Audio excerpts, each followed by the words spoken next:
The allegation arrived without ceremony, which was itself a kind of ceremony. Arbiter Speaker Den Orives had been standing at the north end of the convocation's primary session hall when the Velkai Herald stepped onto the floor and read, in a voice pitched precisely to carry to every corner, that the human representative, Attaché Seren, had committed a deliberate act of cultural degradation against the Velkai Ascendancy, that the offense was formal and documented, and that the Ascendancy required a public response before the next scheduled session. The hall held 11 delegations. Every head in the room turned toward the human section of the gallery. The human section currently held one administrative aide, one translator, and no senior diplomat, because Attaché Seren had been evacuated to the medical deck 6 hours ago with a ruptured secondary valve in his blood filtration implant. He was stable. He was also very thoroughly unavailable. Orives watched the room absorb this. She had been the arbiter speaker of the Convocation of Reaches for 9 years. She recognized the specific quality of silence that meant everyone was calculating. The Velkai delegation stood at the south end of the hall in their formal configuration. 12 members arranged in a stepped crescent, the tallest figure at the point of the crescent being Prince Vorric himself. He was young for his rank, which meant he was approximately the same age as a 35-year-old human, and he had the posture of someone who had never once stood anywhere other than exactly where he intended to stand. His outer robes were the pale gold of the Ascendancy's ruling house. The slight angle of his head turned just enough away from the gallery that he was technically not looking at the empty human section, was a gesture Orives recognized from her briefing materials. It was dismissive acknowledgement. It meant, "I have noticed your absence. I am choosing to interpret it as confirmation." She crossed the floor before the silence could settle into something official. "The convocation has received the Ascendancy's formal notice," she said. "The matter will be addressed with full procedural attention. We ask the Ascendancy's patience while we complete the administrative requirements of that process." The herald, a thin figure with the silver-banded collar of a Velkai mid-house official, held her gaze for a moment that was not quite respectful, then stepped back. Prince Vorric said nothing. He turned precisely 2 degrees further away. Orives walked back to her staff alcove, kept her face exactly neutral, and said very quietly to her senior assistant, "Get me whoever we have." The station's trade wing occupied the outer ring of Halvern's central hub, which meant its corridors smelled of recycled air with an undertone of machine lubricant and the faint sweetness of the Threnzy delegation's atmospheric supplement. Seren Cale had been walking those corridors for 11 months. She knew the sound the pressure doors made when a seal was starting to fatigue. She knew which section of the cargo inspection bay had a floor panel that rocked if you stepped on the wrong edge. She knew the vending terminal near Corridor Junction 7 would dispense the wrong item if you pressed the selector twice in under 3 seconds. And she knew this because she had done it by accident on her 3rd day, and had never bothered reporting it because the wrong item was usually better. She was reviewing a customs dispute between a Halvery freight broker and 2 competing Velkai trading houses when the summons came. Not a request, a summons. The specific terminology was in the header. She read it twice, closed the dispute file without resolving it, and went. Arbiter Speaker Orives met her in a side room off the administrative corridor. The room had no windows and 2 chairs, and Orives had taken neither of them. she was standing at the wall display, which showed the formal allegation text in 4 languages simultaneously. "You have reviewed the situation," Orivas said. It was not a question. "I read the summary on the way over," Seren said. "Attaché Seren is in medical. The allegation involves a greeting protocol violation from yesterday's preliminary session. The prince claims Seren declined to perform the acknowledging genuflection when Velkai Senior rank entered the room." "Did he?" According to the session record, Seren stood and presented the convocation's standard neutral greeting, which is what our protocol sheets say to do. Seren paused. The Velkai protocol sheet that the Ascendancy submitted before the summit, however, lists the acknowledging genuflection as a non-negotiable baseline courtesy when in the presence of House-ranked members. Those 2 documents are in direct conflict, and no one appears to have noticed before yesterday. Orivas looked at her steadily. "I am offering you the role of acting senior diplomatic representative for the duration of the summit. 3 days remain. The Trade Corridor Agreement covers 640 million people across 8 member species." "I'm a trade attaché," Seren said. "My function is cargo disputes and customs compliance." "Your function," Orivas said, "is whatever I need it to be when I need it to be that. You are on station, you are cleared for Velkai direct contact, and you have read materials I was not aware you had read. Do you accept?" Seren thought about the customs dispute still sitting open on her desk. She thought about the pressure seal in Corridor 7 that she had been meaning to log for 2 days. She thought about Prince Vorric's 2-degree turn. "Yes," she said.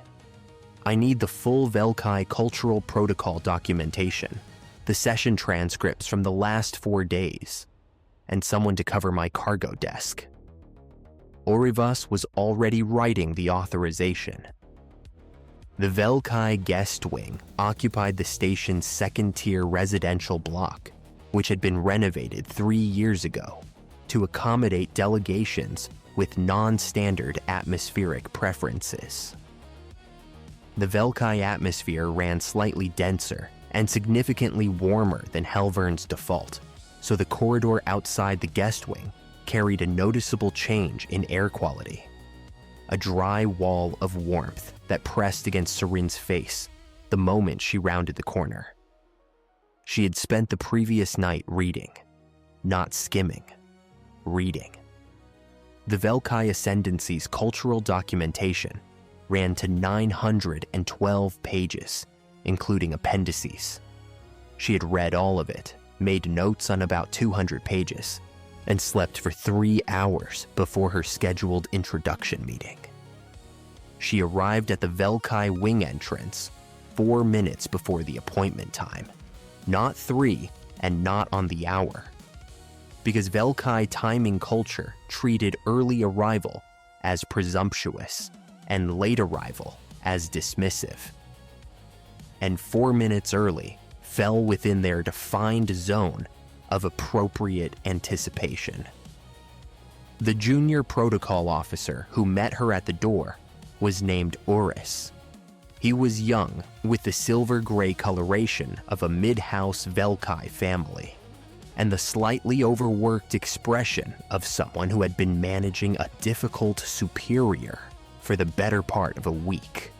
He looked at her for a moment with the careful neutrality of someone recalculating. "You are the replacement representative," he said. "Acting senior representative. Yes, Seren Cale." She clasped her hands in the convocation's formal, neutral greeting, which was a specific gesture. Both palms inward, the right slightly forward of the left, that carried no hierarchical implications in any of the convocation's member cultures, because it had been designed specifically not to. I appreciate you receiving me on short notice."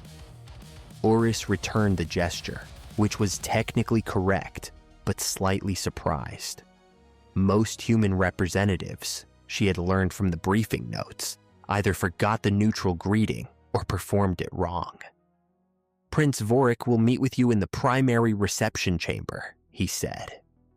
"Thank you." She followed him into the wing. The reception chamber was arranged in Velkai formal configuration, which meant there was a central position for the most senior party and 2 flanking positions for lower ranks. The flanking positions were physically lower. The chairs or standing platforms at them were set half a step below the central platform. The central position was occupied by Prince Vorric, standing rather than seated, in a posture that was technically relaxed and functionally immovable. Seren walked to the secondary table that had been placed for her delegation on the left side of the room. She pulled out the chair that corresponded to the head of delegation position for a visiting party and sat down. She set her documentation case on the table, clasped her hands on top of it, and looked at the prince with polite attention. There was a silence. It lasted approximately 7 seconds, which in Velkai formal context was a testing pause, an opportunity for the lower-ranked party to perform some gesture of acknowledgement. Seren had read about the testing pause. She waited it out without filling it. "You sit," said the prince, "in the position of a neutral party." "I represent the convocation as acting senior representative," Seren said. "The convocation's position is neutral by charter. The seating reflects that." She paused 1 beat. "I'm looking forward to our sessions. I've reviewed the preliminary materials, and I think there's a workable path to the corridor agreement." The prince looked at her with an expression that was not quite what she would have called readable, but not completely unreadable either. He was recalculating. He had expected something different and was deciding how to account for what he was getting instead. "The allegation stands," he said. "The convocation has received it formally," Seren said. "We will address it through the proper process. I wanted to introduce myself before the morning session so we could begin working, rather than spend the session on introductions." Oris, standing just behind the prince's left shoulder, was very carefully not showing any expression. The prince said nothing further. The meeting lasted 12 more minutes and covered 3 procedural items.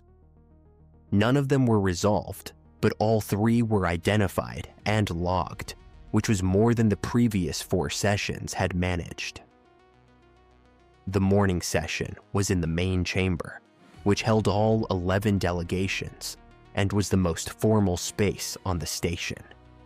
The Velkai delegation arrived precisely on the hour. Seren was already seated, which was not typical for a delegation representative, and caused a brief stir in the protocol section. Prince Vorric entered the chamber with his 12-person delegation in the stepped crescent formation. He moved to the Velkai designated position, which was in the northern arc of the chamber's delegation ring. He stood at his mark. His attendants arranged themselves. He looked across the chamber at Seren. She met his gaze, nodded once, the brief professional acknowledgement that indicated readiness, and turned to her documentation. The prince's head tilted by approximately 5 degrees. In Velkai body language, this was a recalibration signal. She had read about this too. The session opened with the arbiter speaker's formal call. Orivas was a precise woman who ran sessions with the efficiency of someone who had seen too many of them go badly to waste time on theater. She moved through the opening protocol, acknowledged the formal allegation as a pending item, and indicated that resolution proceedings would be conducted in a closed sub-session that afternoon.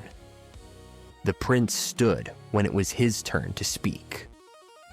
"The Ascendancy notes," he said in a voice calibrated for the room, "that the convocation has sent a trade functionary to represent the interests of humanity. We do not interpret this as a statement of respect." Every head in the room moved. 11 delegations recalculated. Seren waited until the prince had fully returned to his standing position before she spoke. She did not stand. Standing to respond would have mirrored the prince's posture and implied equivalence, which would have been a specific Velkai Protocol challenge. She spoke from her seated position, which in convocation practice indicated that she was operating from authority of place rather than status competition. "The convocation has provided an acting senior representative with full mandate authority," she said.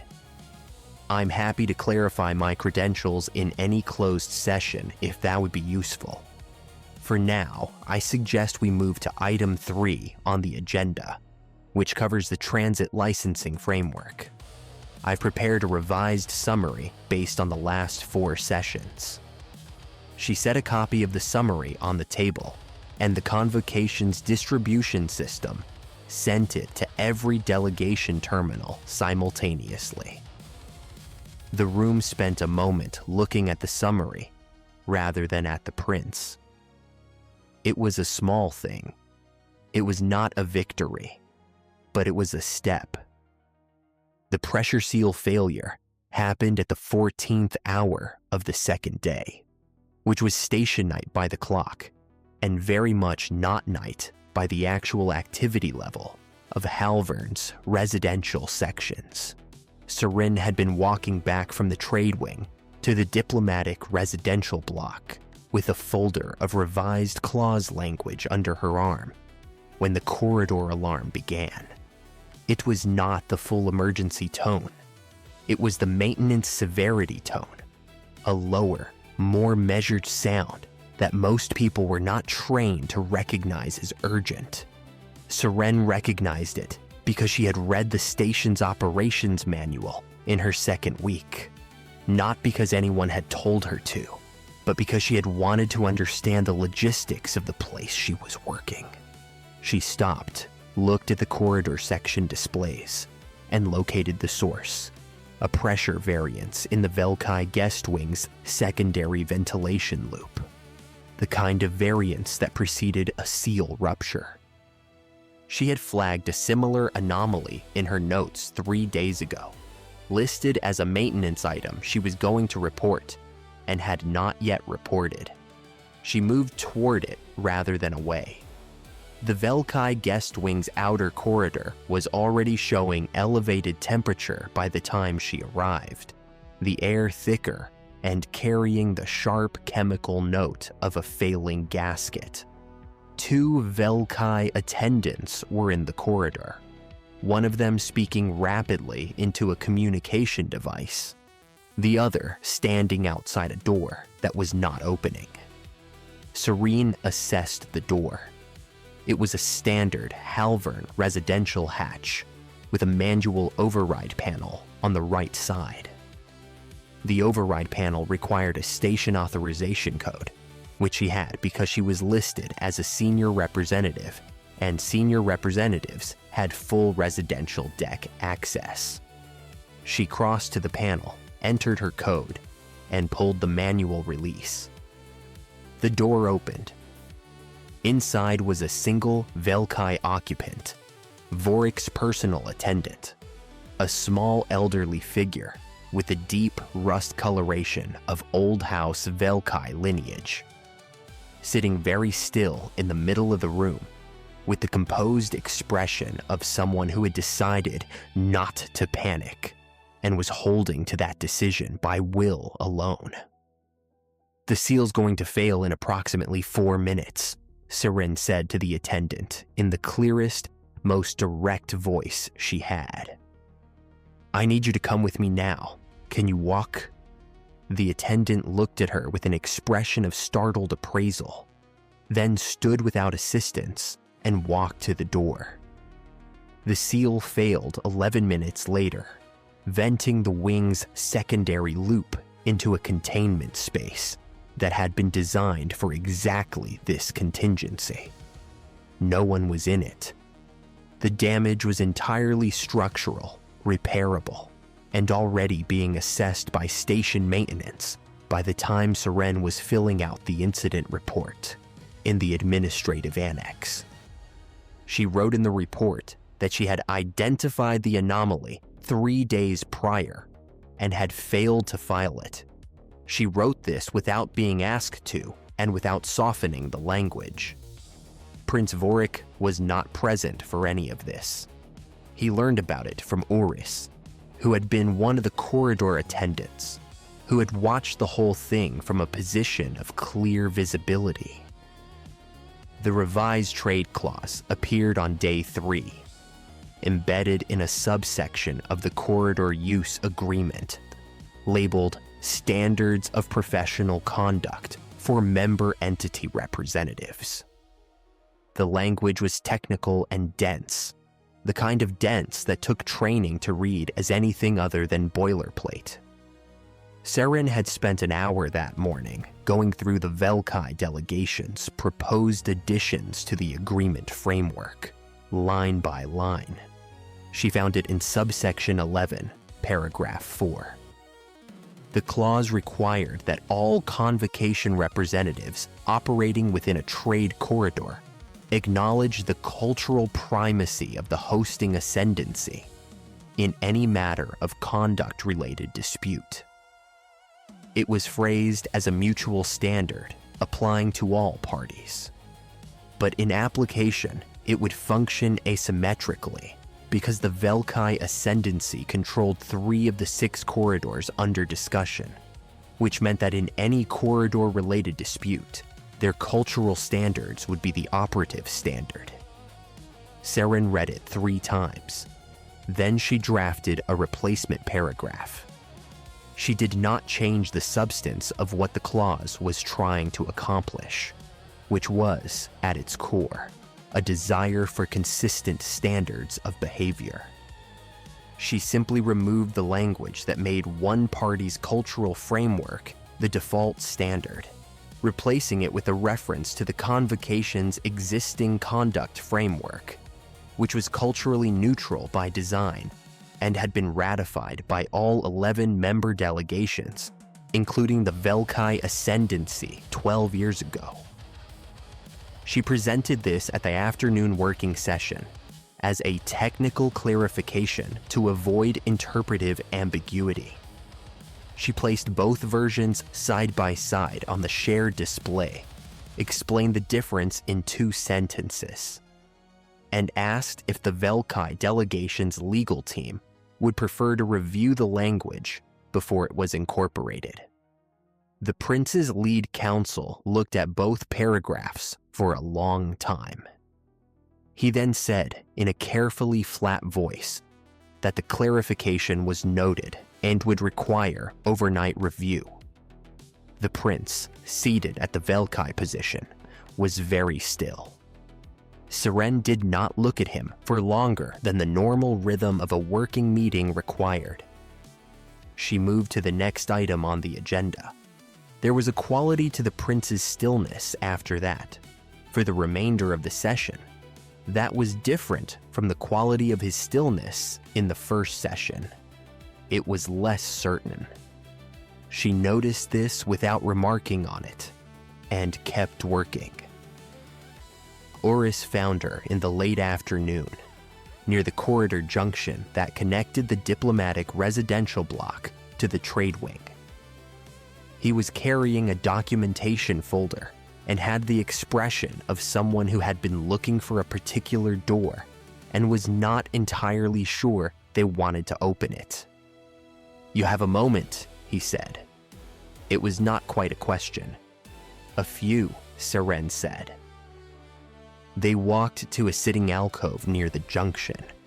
one of the small recessed spaces the station's designers had scattered through the residential areas, as if anticipating that people would need to have difficult conversations somewhere informal. "The prince will make a formal move at the reception tomorrow evening," Urus said. He said it quietly and with the specific precision of someone who had been working up to saying it. "He intends to call you forward in public and use the alleging of disrespect ceremony to establish standing precedent in the convocation record." Seren considered this. The alleging of disrespect ceremony was a formal Velkai custom. When a senior house-ranked figure called a subordinate party forward and publicly named a grievance, the subordinate party was expected to perform the acknowledging genuflection. If they did not, it was a refusal of the ceremony's premise, which was itself a significant act. If they did, the ceremony's completion entered the convocation record as an implicit acknowledgement of the prince's standing claim. Either way, the prince created a record that said the Velkai Ascendancy's cultural hierarchy had been formally applied in a convocation context, with a human representative either accepting it or explicitly refusing it, both of which created leverage for future negotiations. "He's been planning this since before Attaché Farron got sick," Seren said. Urus was quiet for a moment.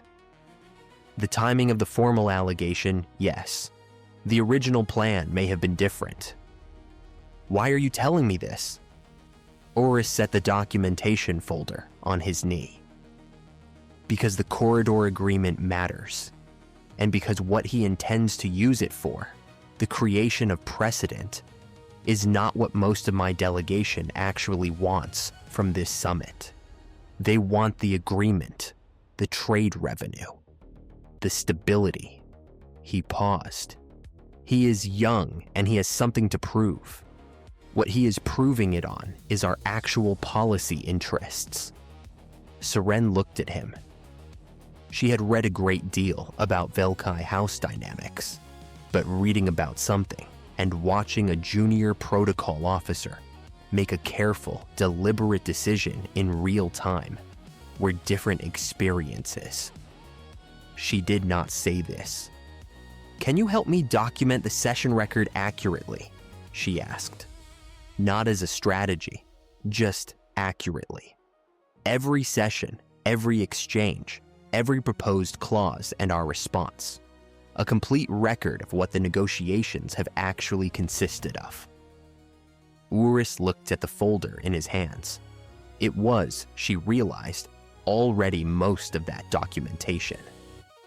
"I have been doing this since day one," he said. They spent the next 2 hours going through it together. Urus knew things she did not know, specifically what the prince had said in internal Velkai delegation meetings, and what the reaction had been, and what the older members of the delegation had tried to communicate through their seating choices and their silence. Seren knew things he did not know, specifically what convocation precedent would be created by various interpretations of the ceremony, and what language in the trade agreement would inoculate against that precedent being applied retroactively. When they finished, they had a clear, complete, formally structured account of 11 days of negotiations, with every proposed change flagged and attributed. It was not a weapon, it was a record, but a complete record entered properly was its own kind of instrument. Seren thanked him. She meant it specifically, not generally.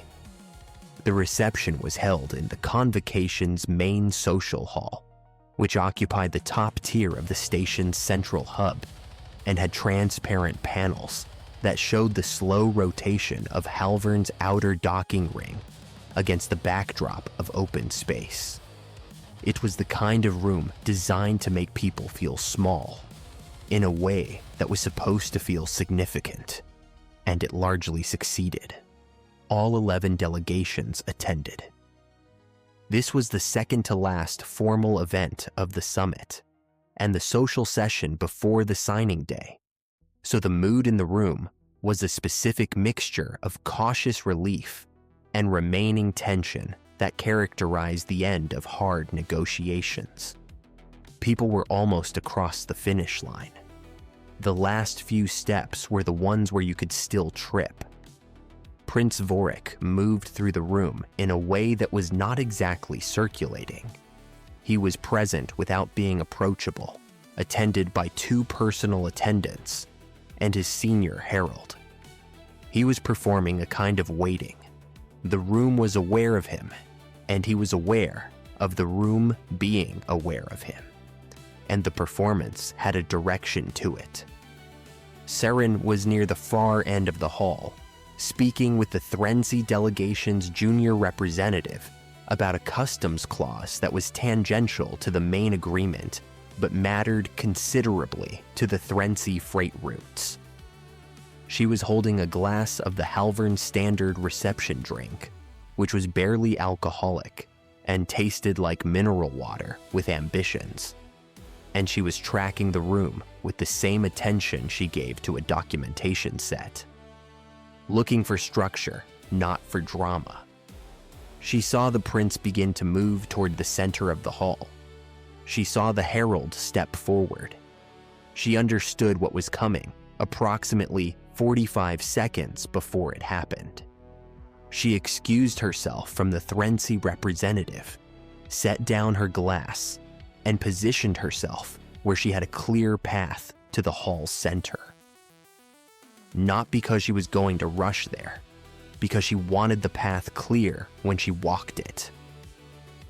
The herald's voice carried the room to silence. The formal Velkai announcement cadence, high and precise, named the acting senior representative of the human delegation, named the pending formal allegation, and called for the representative to present herself before the Ascendancy's house-ranked representative for ceremonial addressing. Every delegation in the room recalibrated simultaneously. Seren could feel it without looking. 11 groups of people doing rapid calculations about precedent and leverage and what this meant for their own positions. She walked forward. She did not hurry, and she did not hesitate. She walked at the pace of someone who had somewhere definite to be. She stopped at the convocation's designated interaction distance, which was marked on the floor of formal spaces with a barely visible inlaid line, and which she had looked up the previous evening. She clasped her hands in the convocation's formal neutral greeting, right slightly forward of left, both palms inward, and she looked at Prince Vorric with the same focused professional attention she had given him in every session. She did not bow. She did not genuflect. She stood.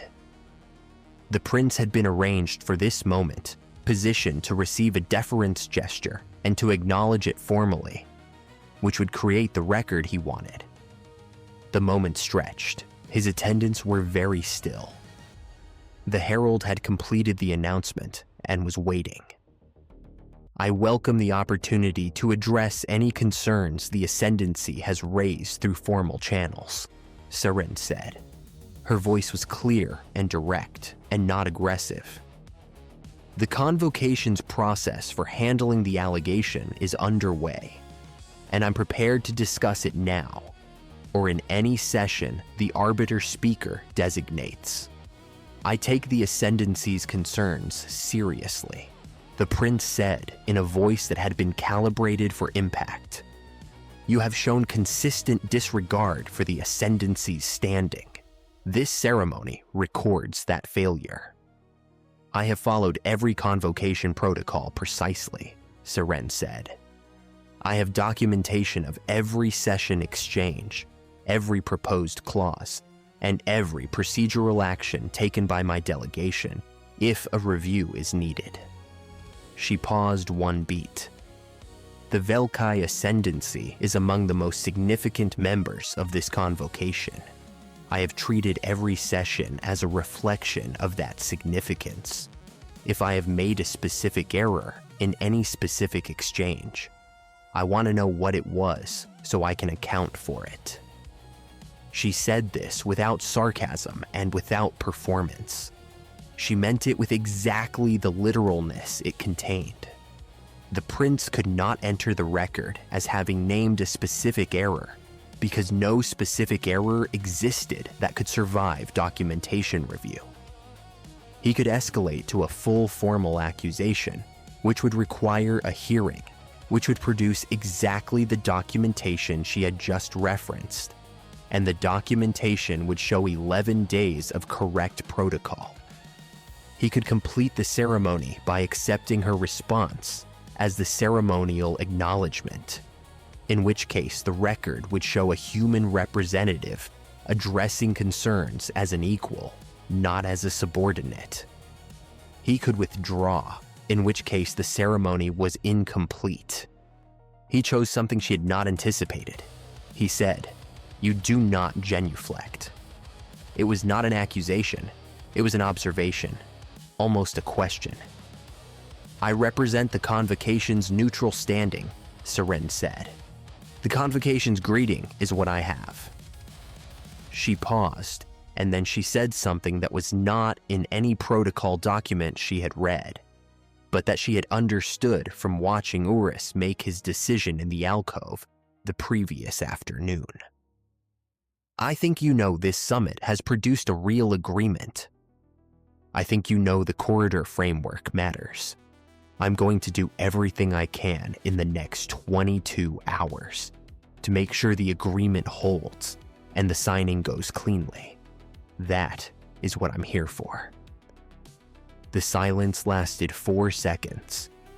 In that silence, Arbiter Speaker Orivas stepped to the edge of the interaction zone, not entering it, and said clearly, "The convocation notes that the acting senior representative has engaged fully with the Ascendancy's formal concern and has committed to continued productive process. We thank the Ascendancy for raising the matter formally." This was, technically, a ceremonial close. It did not produce the record the prince had wanted. It produced a different record, a human representative engaging directly, refusing neither the ceremony nor its premise, refusing only its conclusion. Prince Vorric looked at her for 3 more seconds. Then he performed the Velkai acknowledging nod, which was not a formal deference gesture, but was a functional recognition of an addressed party. He had not planned to do this. She could see from the slight delay that he had not planned it. He turned and walked back to his delegation. The room began to breathe again. Orivas found Seren at the edge of the room 20 minutes later, near the transparent panels overlooking the docking ring. "That was not the approved playbook," Orivas said.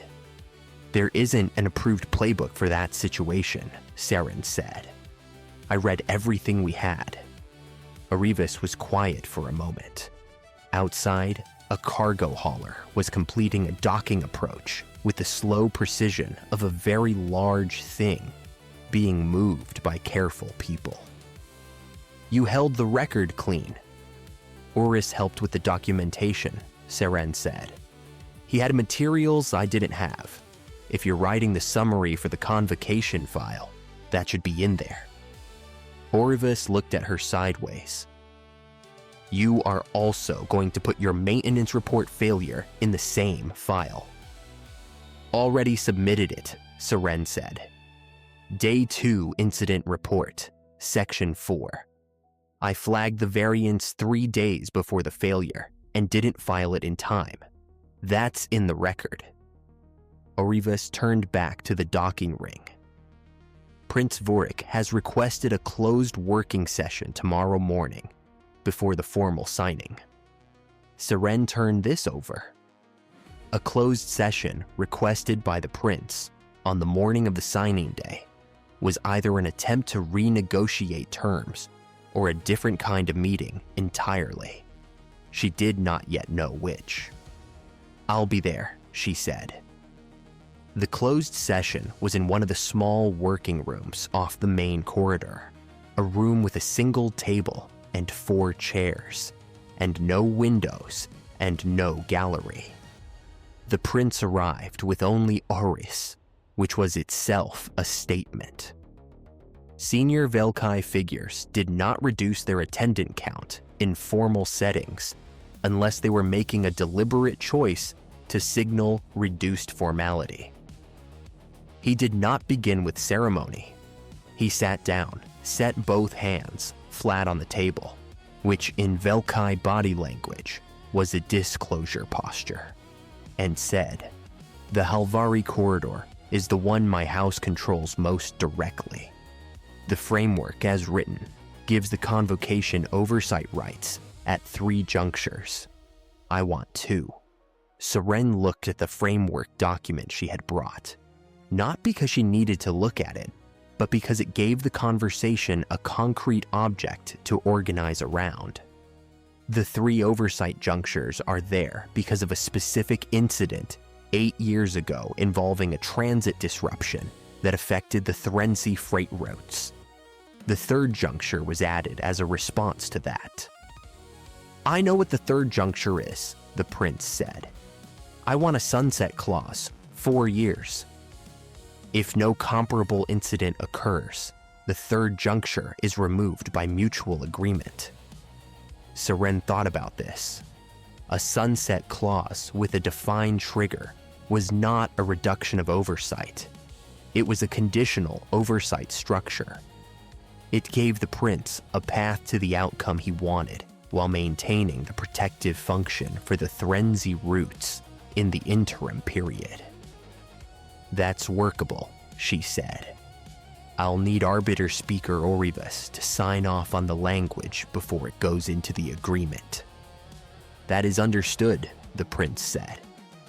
There was a brief pause, not a testing pause, a different kind. "The attendant," the prince said. "Varys. He is old house, my house. He would not accept help from anyone he did not consider appropriate to accept it from." Seren waited. "He accepted it from you," the prince said. This was not an apology. It was not a compliment. It was an observation offered as information, the same way his 2-degree turn in the first session had been an observation about her absence, but reversed. She understood this. "I hope he's doing well," she said. "The seal failure was partly my fault. I had the anomaly in my notes." The prince's head tilted by 3 degrees. She was beginning to have a working vocabulary for his head tilts. This one was the recalibration signal again, but it carried something different from the first time she had seen it. It was less about recalibrating her and more about recalibrating something internal. "The agreement will be signed this afternoon," he said. "Yes," Seren said. "The record of these negotiations," he said, "will be studied in the Ascendancy's diplomatic training for some time." She was not entirely sure how to take this. She decided to take it at face value. "I hope the parts of it that are useful, she said. Oris, sitting in the corner chair with his documentation folder, made a very small sound that was not quite anything. Seren did not look at him. The agreement was signed that afternoon in the main chamber, in the presence of all 11 delegations and 3 convocation observers. The language included the sunset clause for the 3rd oversight juncture, which Oribus had reviewed and approved with a single quiet note in the margin of the draft. Pragmatic. The signing took 22 minutes, which was fast by convocation standards. Several things that usually went wrong did not go wrong. In the aftermath period, which in summit terms meant the 3 days of administrative follow-through after the formal session closed, Seren sat at her trade desk and returned to the customs dispute she had left open on the first day. The Halvari freight broker and the 2 Velkai trading houses had a disagreement about tariff classification that had been sitting in the queue for 2 weeks. She read it carefully, requested additional documentation from all 3 parties, identified the interpretive conflict in the tariff language itself, rather than in anyone's behavior, and drafted a classification ruling that resolved the dispute by fixing the language rather than adjudicating the parties. She sent the ruling through and went to file her final summit report. The report took 4 hours. She included the maintenance failure, the documentation collaboration with Auris, the full record of every session exchange, and a 2-paragraph summary of the Sunset Clause negotiation. She included Orivis's note, pragmatic, as a cited reference. She did not include anything about the reception ceremony that could be read as an account of a confrontation because she did not think of it as a confrontation. She wrote, "The Ascendancy raised a formal concern in a public setting. The concern was addressed through direct engagement. No record of protocol failure was established." The session continued. Orivis read the report the following morning. She made 3 corrections to the administrative section, 1 commendation notation at the end, and then she filed it with the convocation's permanent record. Under the heading, Summit Halvern, Cycle 41, Closing Phase. The Threnzy delegation sent a formal communication 4 days after the signing. It was addressed specifically to the acting senior representative and arrived through the official convocation channel rather than the general diplomatic post. It was 3 sentences long. It said that the Threnzy delegation had observed the summit proceedings with great attention, that they considered the Sunset Clause arrangement a model for protective oversight structures, and that they would welcome a working session with the human delegation at the next cycle. Seren read this twice and then wrote a response that was 2 sentences long, accepted the working session, and expressed genuine interest in the Threnzy freight route concerns. She sent it before going to get a cup of the terrible cafeteria coffee and standing in the corridor near Junction 7 for a few minutes, looking at nothing in particular. The vending terminal at Junction 7 dispensed the wrong item when she pressed the selector twice in under 3 seconds. She had reported this in her maintenance queue, finally, along with the pressure seal anomaly. The maintenance team had flagged the terminal for service. The wrong item slot was empty now. She looked at the empty slot for a moment with the mild regret of someone who had fixed something small and was not entirely sure it needed fixing. Uris sent a message 2 weeks after returning to the Ascendancy's home system. It was formal in its opening, then immediately dry in its substance. He had been assigned as junior delegate to the Convocation Liaison Office, which was a significant promotion, and the administrative requirements of the liaison office were, he wrote, considerable.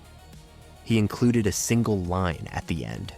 The documentation framework she had suggested was now in use for all summit preparations. She wrote back that documentation frameworks were worth the trouble, even when nothing went wrong, especially then. In the Velkai Ascendancy, the summit record circulated through diplomatic circles with some speed. It was not the record of a human triumph. There was no triumph in the record. What the record showed was 11 days of steady, careful work, a pressure seal response, a clause revision, a reception confrontation in which the confrontation had been absorbed rather than escalated, and a sunrise day working session in which the relevant parties had addressed the actual problem. This was unusual, not because humans were known for being incapable of steady work, but because the specific combination, the willingness to acknowledge an error in the maintenance report, the willingness to share credit for the documentation, the willingness to stand in a public space without performing either submission or defiance, and then to sit down the next morning and discuss a sunset clause without reference to any of it, was not a pattern the Ascendancy's diplomatic analysts had an existing category for. They made one. It was a working category, provisional, subject to revision. The category name translated roughly as Procedural Sincerity, which was their best approximation. It was not entirely flattering and not entirely unflattering. It was an attempt to understand something accurately, which is a kind of respect even when it does not look like one. Prince Vorric returned to the Ascendancy with the signed corridor agreement and without the precedent record he had intended to create. His advisors, the older ones who had been suggesting a different approach to the convocation for 3 years, were quiet about this in a way that communicated itself clearly. He spent the following months reviewing his diplomatic methodology in the way that young people review methodology when they have discovered it has gaps, privately, thoroughly, and with more interest than he would have predicted. The corridor agreement held through the following 2 cycles without a major dispute. The third oversight juncture was invoked once, 4 months before the sunset clause would have taken effect, when a transit disruption affected 2 Thrinsey routes. The disruption was resolved in 11 days. The juncture remained in force. The Ascendancy, when the sunset clause came up for mutual agreement review, proposed renewing it for another 3 years, rather than removing it. The proposal was accepted. Seren Cale returned to her trade desk and her cargo disputes and her customs protocols. She filed maintenance reports on time. She made the same transit through Junction 7 most mornings, past the repaired vending terminal, and sometimes the correct item dispensed, and sometimes it still dispensed the wrong one. The maintenance team had apparently fixed a different problem than the one she had described, which was a reasonable error, and one she could have avoided by being more specific in her original report. She added precision in maintenance logging to her personal notes and moved on. There is a particular kind of person that complex institutions need and rarely know how to ask for. Not the person who performs authority or performs deference. Not the person who arrives with a theory about how things should work.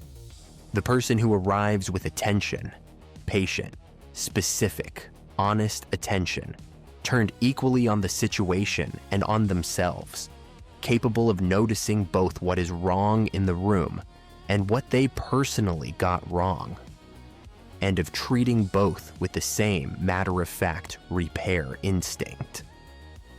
The prince had expected someone who would either collapse under ceremony or fight back against it. He had not accounted for someone who would simply continue doing the job, clearly and without drama, until the job was done. This was not a strategy she had deployed. It was how she worked. The distinction matters because strategies run out of room to maneuver, but the habit of actually doing the work does not. 640 million people across 8 member species moved goods through corridors that were slightly more stable because 2 people with different cultural frameworks and a shared investment in practical outcomes, had spent 11 days working out the difference between what the ceremony required and what the situation needed. Neither of them had declared a philosophy. Neither of them had delivered a speech. They had sat down with the documentation and done the arithmetic of the possible. It is not a dramatic story. It is the kind of story that does not usually get told, because the most important part of it looks, from the outside, like ordinary work. It was ordinary work. That was the point.